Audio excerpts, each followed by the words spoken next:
আজ আমরা এমন এক ব্যক্তির জীবন ও কর্ম নিয়ে আলোচনা করব যার একটি স্বপ্ন লক্ষ লক্ষ মানুষের জীবনকে চিরতরে বদলে দিয়েছে।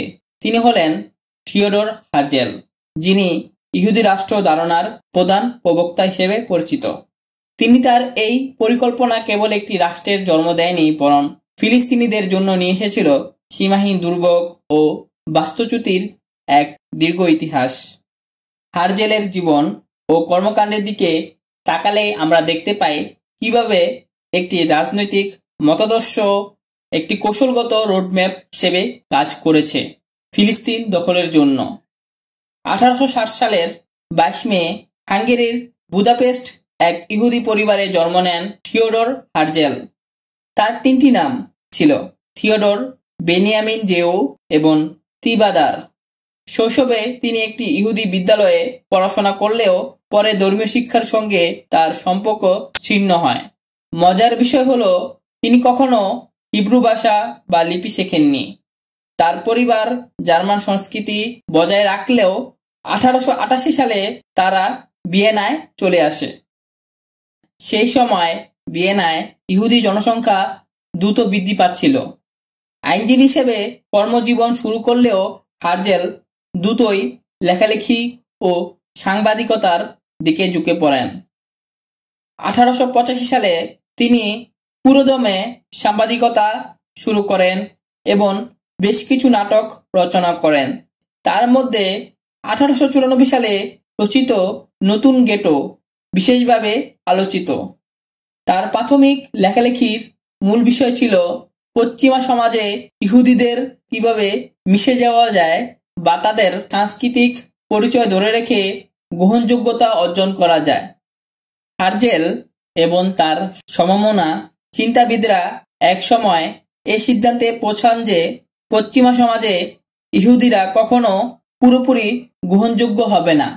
এর প্রধান কারণ ছিল সমাজে বিদ্যমান গভীর ইহুদি বিদ্বেষ।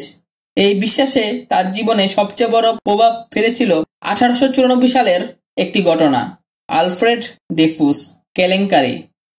প্যারিসে অবস্থানকালে তিনি দেখেন এক ফরাসি ইহুদি সেনা কর্মকর্তা গুপ্তচর বৃত্তির দায়ে অভিযুক্ত হওয়ার পর ফ্রান্সে ইহুদিদের বিরুদ্ধে খুব চরম আকার ধারণ করে। এই ঘটনায় হার্জেলের চিন্তাধারায় আমূল পরিবর্তন আনে।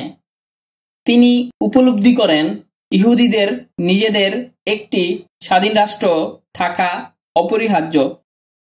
এই ভাবনা থেকেই 1896 সালে তিনি তার যুগান্তকারী বই দ্য জিউস স্টেট প্রকাশ করেন। এই বইয়ে তিনি ইউরোপের বাইরে, যেমন ফিলিস্তিন বা আফ্রিকার মতো কোনো স্থানে একটি ইহুদি রাষ্ট্র প্রতিষ্ঠার প্রস্তাব দেন। হার্জেল এরপর তার স্বপ্নকে বাস্তবে রূপ দিতে বিশ্ব জায়নবাদী সংস্থা গঠনের উদ্যোগ নেন। 1897 সালে সুইজারল্যান্ডের বাসে প্রথম বিশ্ব জায়নবাদী কংগ্রেস অনুষ্ঠিত হয়।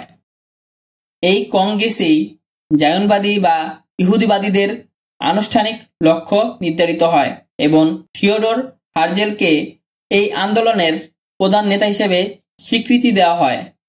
এই সম্মেলনের পর হার্জেল তার রাজনৈতিক লক্ষ্য পূরণের জন্য বিভিন্ন ঔপনিবেশিক শক্তির সঙ্গে আলোচনা করেন।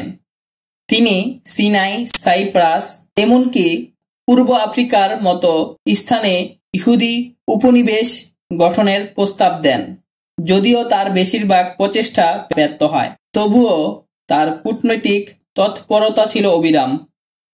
1901 সালে তিনি ওসমানীয় সুলতান দ্বিতীয় আব্দুল হামিদ এর সঙ্গে সাক্ষাৎ করে ফিলিস্তিনে ইহুদি রাষ্ট্র প্রতিষ্ঠার জন্য সমর্থন চান, কিন্তু সুলতান দৃঢ়ভাবে সেই প্রস্তাব প্রত্যাখ্যান করেন। মাত্র 44 বছর বয়সে 1904 সালের 3 জুলাই থিওডর হার্জেল মারা যান। তার জীবন সংক্ষিপ্ত হলেও তার চিন্তা ও প্রচেষ্টা এমন এক রাজনৈতিক মতাদর্শের ভিত্তি স্থাপন করে যা পরবর্তীতে 1948 সালে ইসরায়েল নামে একটি রাষ্ট্রের জন্ম দেয়। এই রাষ্ট্রের প্রতিষ্ঠা লক্ষ লক্ষ ফিলিস্তিনকে তাদের ভিটেমাটি থেকে উচ্ছেদ করে।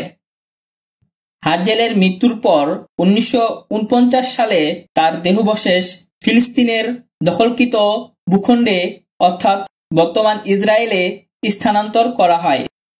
হার্জেলকে জায়নবাদের জনক হিসেবে স্মরণ করা হয়, কিন্তু তার এই স্বপ্ন ফিলিস্তিনিদের জন্য এক দীর্ঘ ও রক্তাক্ত বাস্তুচ্যুতির ইতিহাস রচনা করে। তার জীবন আমাদের শেখায় কিভাবে একটি রাজনৈতিক ধারণা ইতিহাসের গতিপথকে বদলে দিতে পারে, যার ফলস্বরূপ এক পক্ষের জন্য স্বাধীনতা আসে আর অন্য পক্ষের জন্য আসে চরম বিপর্যয়।